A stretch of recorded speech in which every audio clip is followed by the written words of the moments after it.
Okay, இந்த video கொஞ்சம் இங்கிலீஷில் பேசுவாங்க, அதை நம்ம தமிழில் டிரான்ஸ்லேட் பண்ணி அதுக்கான விளக்கத்தையும் கொடுப்போம்.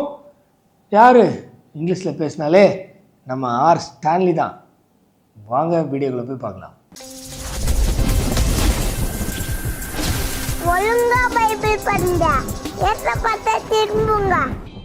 Denominations are God's permissive will, not His perfect will.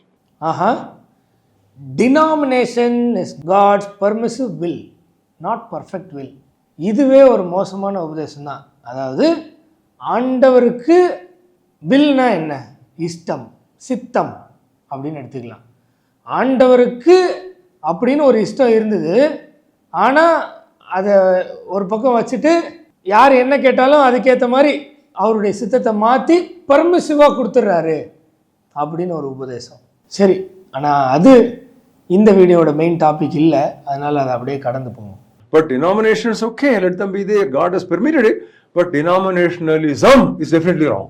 இதுதான் ஒரு பெரிய ஒரு மோசமான ஒரு நிலைமைக்கு போகிறதுக்கு அந்த உபதேசம் தான் காரணம். எந்த உபதேசம்? பர்மிசிபிள், பர்ஃபெக்ட் வில் அப்படின்றது. இப்போ denominations it's okay because God has permitted it அப்படின்னு சொல்லக்கூடாது. ஏன்னா TASMAC is okay because government has permitted it, because the ruling authority is decided by God. So God permitted the ruling Tamil Nadu party and they permitted TASMAC and it's permitted will அப்படிலாம் சொல்லக்கூடாது. சொல்ல புரியுதா? டாஸ்மாக் ஆண்டவர் permit பண்ணிட்டாரு, அதனால தான் இருக்குது, அவர் அனுமதிச்சனால தான் இருக்குது, அதனால அது ஓகே அப்படின்னு சொல்லக்கூடாது. அது எப்படி சொல்ல முடியும்? டினாமினேஷன்ஸை ஆண்டவர் பர்மிட் பண்ணாரா, அதனால ஓகேவா? I may belong to Anglican, you may belong to hardcore Pentecostalism, but if you worship the Lord Jesus Christ and I worship the Lord Jesus Christ, you are my brother. Let's just put our hands together and worship the Lord. ஐயா என்ன சொல்கிறாருன்னா, ஆக்சுவலாக தாத்தான்னு தான் சொல்லணும். அவர் ரொம்ப tie அடித்து இளமையாக காட்ட ட்ரை பண்ணுறாரு. இதுதான் அவருடைய உண்மையான ஃபேஸ். உடனே பாடி ஷேமிங் இவன்னு வந்துடாதீங்க. நான் ஆர் ஸ்டான்லி அவர்களை தாத்தான்னு கூப்பிட போகிறேன், அதுக்கு உடனே நீங்கள்லாம் குதித்து கொந்தளிச்சிருவீங்க. அதனால தான் இதை சொல்லி இதனால் நான் தாத்தான்னு கூட போகிறேன், அவர் உண்மையிலே வயசானவர் தான் அப்படின்னு சொல்கிறேன். சரியா? இப்போது அந்த தாத்தா என்ன சொல்கிறாருன்னா, ஆங்கிலிக்கன் சர்ச், நான் மேபி ஆங்கிலிக்கனாக இருக்கலாம், நீங்கள் ஒரு டை ஹார்டு பெண்டகோஸ்டலாக இருக்கலாம், அதாவது அலலியா கோஷ்டி இல்லைன்னா சபலிபாலிபாலிபால்னு கத்துற ஆளாக இருக்கலாம். இந்த சபலிபாலிபால்னு கத்துறத இந்த ஆங்கிலிக்கன் சபை நம்பாது.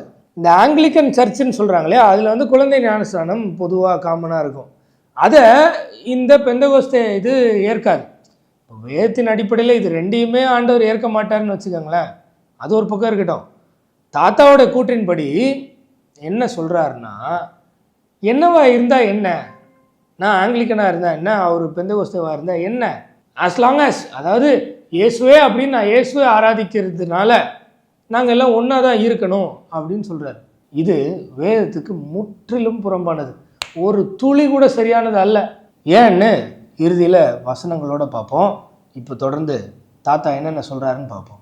If we don't do that, it is denominations. அதாவது ஆங்கிலிக்கனாக இருந்து பெந்தகோஸ்தேவாக இருந்து இவங்களுடைய உபதேசங்கள் எல்லாம் வேறு, இவங்களுடைய உபதேசங்கள்லாம் வேறையாக இருந்தாலும் கை கோத்து ஒன்றா இருக்கணும், அதாவது ஒன்றா செயல்படணும், ஒன்றா வர்ஷிப் பண்ணணும். அது டினாமினேஷனலிசம். இப்போ உதாரணமாக சபை பாகுபாடின்றி அனைவரும் வாங்கன்னு வாங்கல. ஸோ நீ என்ன பிலீஃபில் இருந்தாலும் வா அப்படின்றாங்களே, அப்படி இருந்தால் அந்த டினாமினேஷன் கரெக்டாக, நான் என்னுடைய டினாமினேஷனில் இருந்துப்பேன், என்னுடைய டினாமினேஷன் என்ன சொல்லுதோ அதை நான் கேட்டுப்பேன், நீ உன்னுடைய டினாமினேஷனில் இருந்துக்க, உன்னுடைய ஒரு டினாமினேஷன் என்ன உபதேசம் சொல்லுதோ இருந்துக்க, ஆனால் நம்மெல்லாம் சேர்ந்து ஆண்டவருக்காக வேலை செய்யணும்.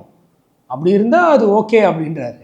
அப்படி இல்லைன்னா அது டினாமினேஷனலிசம் அப்படின்றாரு. அது என்ன தமிழில் சொல்கிறதுன்னு தெரில, தெரிஞ்சவங்க கமெண்ட் பண்ணுங்கள். இப்போது தாத்தா சொன்னது உண்மையா, வேதத்தின் அடிப்படையில் சரியான்னு பார்ப்போமா? 2 யோவான் 1:9, கிறிஸ்துவின் உபதேசத்திலே நிலைத்திராமல் மீறி நடக்கிற எவனும் தேவனை உடையவன் அல்ல. எப்படி? கிறிஸ்துவின் உபதேசத்திலே நிலைத்திராமல் மீறி நடக்கிற எவனும் தேவனை உடையவன் அல்ல. இது இந்த தாத்தாக்கு தெரியாதா? தெரியும், ஆனால் மழுப்புவார். ஏன்? டினாமினேஷனை எதிர்த்து பேசிட்டா எல்லாரும் நம்மளை ஒதுக்கிடுவாங்க, பயம். உள்ளதை உள்ளதென்றும் இல்லதை இல்லைன்னு சொல்லணும். கிறிஸ்துவின் உபதேசத்தில் நிலைத்திருக்கிறவனோ பிதாவையும் குமாரனையும் உடையவன். அடுத்த வசனம் ரொம்ப முக்கியமான வசனம்.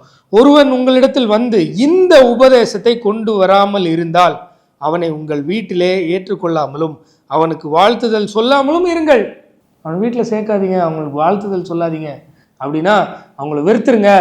அப்படி இல்லை, அவங்களோட சேர்ந்து வேலை செய்ய முடியாது. உதாரணமாக விருத்த சேதனம் பண்ணணும்னு ஒரு குரூப் வருது. அவங்க இயேசுவை ஆராதிக்காத கூட்டமா? அவங்களும் இயேசுவை ஆராதிக்கிறாங்க, சீசர்களும் இயேசுவை ஆராதிக்கிறாங்க, அவர்களை பின்பற்றுகிற திரளான கூட்டத்தாரும் இயேசுவை ஆராதிக்கிறாங்க. ஆனால் ஒரே ஒரு சின்ன விஷயத்தை இவங்க ஆட் பண்ணுறாங்க. என்ன? புறஜாதியிலேருந்து நீ கன்வெர்ட் ஆனாலும் விருத்த சேதனம் பண்ணணும்னு சொல்கிறாங்க. பெரிய டிஸ்பியூட் வருது. அங்கே பால் என்ன டிசைட் பண்ணுறாரு? சுண்ணத்துக்காரருக்கு எச்சரிக்கையாக இருங்கள்னு டிசைட் பண்ணுறாரு. ஆக்சுவலாக பால்லாம் இல்லை, எல்லாமே ஆண்டவர் டிசைட் பண்ணி ஆண்டவர் நடத்தி நமக்கு ரெக்கார்டாக கொடுத்துருக்காரு. சரியா? வேறொரு இயேசுலாம் அப்போவே வந்துட்டாங்க. எப்போ? 2000 வருஷம் முன்னாடியே. அப்போ இன்றைக்கி எப்படி இருக்கும்? ஏன் வாழ்த்துதல் சொல்லக்கூடாது? ஏன் அவங்க கூட கை கோர்த்து வேலை செய்யக்கூடாதுன்னா, அடுத்த வசனம் 2 யோவான் 1:11, அவனுக்கு வாழ்த்துதல் சொல்லுகிறவன் அவனுடைய துர்க்கிரியைகளுக்கும் பங்குள்ளவன் ஆகிறான். இப்போது பெந்தேகோஸ்தே, ஆங்கிலிக்கன் நான் ஒரு எக்ஸாம்பிளுக்கு எடுக்கிறேன். 2 பேருமே வேதத்தின் அடிப்படையில் சரி அல்ல. சரியா? நான் ஒரு எக்ஸாம்பிளுக்கு எடுக்கிறேன். பெந்தேகோஸ்தேக்காரன் வேதத்தின் அடிப்படையில் நான் தான் சரின்னு நினைக்கிறேன், ஆங்கிலிக்கன்காரங்களும் அதான் நினைக்கிறாங்க. சரியா? அப்படி இருக்கும்போது பெந்தேகோஸ்தேக்காரங்க அந்நிய பாஷையில் பேசினாதான் மறுபடியும் பிறந்தோம் ரட்சிக்கப்பட்டோன்னு நம்புகிறாங்க. இந்த ஆங்கிலிக்கன் அதை நம்புறதில்லை. அப்படி இருக்கும்போது இவங்க இயேசுன்ற பேரை மட்டும் காமனாக வச்சுக்கிட்டா எப்படி ஒன்றா சேர்ந்து வேலை செய்ய முடியும், வர்ஷிப் பண்ண முடியும்? வர்ஷிப்னா என்ன? உங்கள் சரீரங்களே ஜீவபலியாக முழுவதுமாக ஒப்பு கொடுப்பது தானே புத்தியுள்ள ஆராதனை. அந்த புத்தியுள்ள ஆராதனை செய்யணும்னா இவங்கெல்லாம் என்ன செய்யணும்? ஆண்டவருக்காக வேலை செய்யணும் இறங்கி. அப்போ எப்படி இவங்களோட சேர்ந்து வேலை செய்ய முடியும்? தாத்தா சொல்லுங்கள். இவங்க போய் இயேசுன்னு சொல்கிறாங்கன்னு வைங்களேன், வர மக்கள்கிட்ட இவர் அந்நிய பாஷை பெறணும்னு சொல்லுவார், இவங்க அதெல்லாம் தேவையில்லைன்னுவாங்க. அந்த மக்கள் என்ன பண்ணுவாங்க? பாவம். அப்போ எப்படி ஒன்றா சேர்ந்து வேலை செய்ய முடியும்?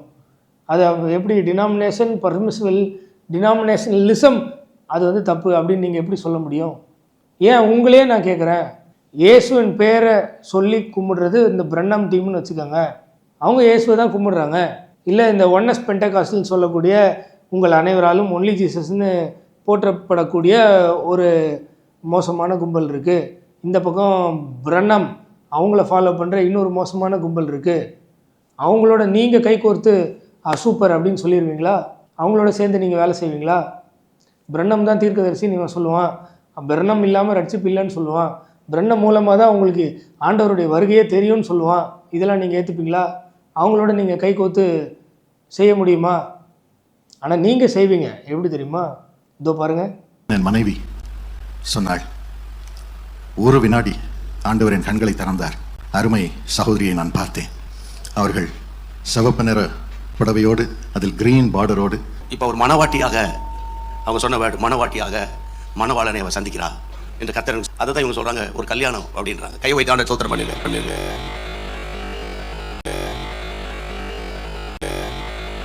பார்த்தீங்களா தாத்தா? சொல்லுங்கள். ஒரு காலத்தில் ஸ்ட்ரிக்ட் ஆஃபீஸர் இந்த மாதிரி அவன் பரலோகத்துக்கு போனேன், அங்கே போனேன், இங்கே போனேன், தரிசனம் பார்த்தேன்னு சொல்கிறான் அப்படின்னு சாடுன்னு சாட வேண்டியது. அப்புறம் அவங்களோடைய போய் கை கொக்கிறது. நான் வந்து என்னது சாரி மங்களகரமாக இந்த சாரியில் நான் பார்த்தேன், என்னுடைய மனைவி பார்த்தாங்க ஒரு வினாடின்னு சொல்கிறதுக்கு ஆமைன்னு சொல்லுங்கன்னும் போது நீங்களும் கை தூக்கி அவர் சொன்னதுக்கு பங்குள்ளவர்களா ஆனீர்களா இல்லையா? ஆனீங்களா இல்லையா? சொல்லுங்கள். நீங்கள் பால்தினகரனுடைய பொய்யான ஒரு சாட்சிக்கு பங்குள்ளவர்களா ஆனீர்களா இல்லையா? இந்த 5-fold மினிஸ்ட்ரின்னு சொல்லி எல்லாருடைய கை கோர்த்து அவர்களுடன் நீங்கள் கூட்டாளி அப்படின்னு ஆனீங்களா இல்லையா? அப்புறம் நாங்கள் நினைக்கிறோம் நீங்கள் பயந்து, அதாவது மக்கள் அதை ஏற்க மாட்டாங்கன்னு பயந்து நீங்கள் செய்கிறது தவறுன்னு நீங்கள் உணர்ந்து செய்யலை. அப்படி உணர்ந்து செஞ்சீங்கன்னா கண்டிப்பாக அது தவறு, அதெல்லாம் நான் தெரியாமல் இது பண்ணிட்டேன்னு ஒரு அறிக்கையாவது விட்டுருப்பீங்க. ஒதுங்குனீங்க. அப்படி ஒதுங்கியும் அந்த டெத்துக்கு வந்து இதை கையை தூக்குனீங்க. அதே உடல்நிலை தான் அப்பவும். இதனால தான் ஆண்டவர் தெளிவாக சொல்கிறாரு, அவனுக்கு வாழ்த்துதல் சொல்லுகிறவன் அவனுடைய துர்க்கிரியைகளுக்கு பங்குள்ளவன் ஆகிறான். பால்தினகரன் சொன்ன அந்த சாட்சிக்கு நீங்கள் கையை தூக்குனீங்க இல்லையா? அவருடைய துர்க்குணத்துக்கு நீங்கள் பங்குள்ளவர்கள் ஆனீங்க. சரி, அவனும் இயேசுவை கும்பிட்றான், இவனும் இயேசுவை கும்பிட்றான், ஓகே கை கோத்துக்கலாம் அப்படின்னு சொன்னீங்கன்னா அதையும் 2000 வருஷம் முன்னாடியே ஆண்டவர் பேசிட்டார். 1 யோவான் 4:1, பிரியமானவர்களே, உலகத்தில் அநேக கள்ள தீர்க்கதரிசிகள் தோன்றி இருப்பதினால், எப்போ ஆண்டவர் மரித்து சில வருடங்கள்ல அநேக கள்ள தீர்க்கதரிசிகள் தோன்றி இருப்பதினால் நீங்கள் எல்லா ஆவிகளையும் நம்பாமல் அந்த ஆவிகள் தேவனால் உண்டானவைகளோ என்று சோதித்தறியுங்கள். எல்லாரும் இயேசுன்னு தான் சொல்லுவான், எல்லாரும் நல்லதை தான் பேசுவான், ஆனால் சோதித்தறியுங்கன்னு எப்போ? இத்தனை ஆயிரம் வருஷம் கழிச்சு இல்லை, அத்தனாயிரம் வருஷம் முன்னாடி ஆண்டவர் மரித்து உயிர் தெளிந்து அவருடைய அப்போஸ்தலர்களை வச்சு வேலை செஞ்சு பெந்தெகோஸ்தே நாளில் அப்படி ஒரு பலத்த கிரியை செய்து அப்படியெல்லாம் செஞ்சு கொஞ்ச நாட்களில் அநேக கள்ளத்தீர்க்கதரிசி வந்துட்டாங்க. எல்லாத்தையும் சோதித்து பாருங்கன்றாங்க. இயேசுன்னு பேரை வச்சிட்டானா நீ கை கோத்துரு, அவன் எந்த டினாமினேஷன்ல இருந்தாலும் கை கோத்துரு. இல்லை, 1:4 தேவ ஆவியை நீங்கள் எதனால் அறியலாம் என்றால், மாம்சத்தில் வந்த இயேசு கிறிஸ்துவை அறிக்கை பண்ணுகிற எந்த ஆவியும் தேவனால் உண்டாயிருக்கிறது. சரியா? உடனே ஓகே பாத்தியா, இயேசுவை அறிக்கை செஞ்சா ஓகே, எல்லா ஆவியும் ஓகே அப்படின்னு நீங்கள் சொன்னீங்கன்னா, அறிக்கை செய்கிறதுனா இப்படி வாயில் நான் இயேசு விசுவாசிக்கிறேன்றதுலாம் இல்லை, உள்ள மாதிரி உண்மையான ஆண்டவர் அவங்க தெரிஞ்சிருக்காங்களான்றது தான். ஏன்னா சும்மா இயேசுன்னு வாயில் சொல்கிறதா இருந்தால் இந்த வசனம் இப்படி சொல்லியிருக்கவே கூடாது. எந்த வசனம்? 2 கொரிந்தியர் 11:4. எப்படி எனில், உங்களிடத்தில் வருகிறவன் நாங்கள் பிரசங்கியாத வேறொரு இயேசுவை பிரசங்கித்தான். ஆனால் அப்போஸ்தலர்கள் பிரசங்கிக்காத இயேசுவை வேற யாராவது பிரசங்கித்தார்கள் ஆனால், அல்லது நீங்கள் பெற்றிராத வேறொரு ஆவியையும் நீங்கள் ஏற்றுக்கொள்ளாத வேறொரு சுவிசேஷத்தையும் பெற்றீர்களானால் நன்றாய் சகித்திருப்பீர்களே அப்படின்னு சாடுன்னு சாடுறார். ரைட்டா? அதனால் தாத்தா சொல்கிறதெல்லாம் நம்பாமல் வேதத்துக்கு திரும்புங்க. ஆண்டவர் சொன்னது என்னன்னு ஆண்டவர்கிட்ட ஞானத்தை கேட்டு அவர் நம் கண்களை திறக்கும்படி ஜெபித்து பெற்றுக்கொள்ளுங்க. இதுக்கு மேலே உங்கள் இஷ்டம்.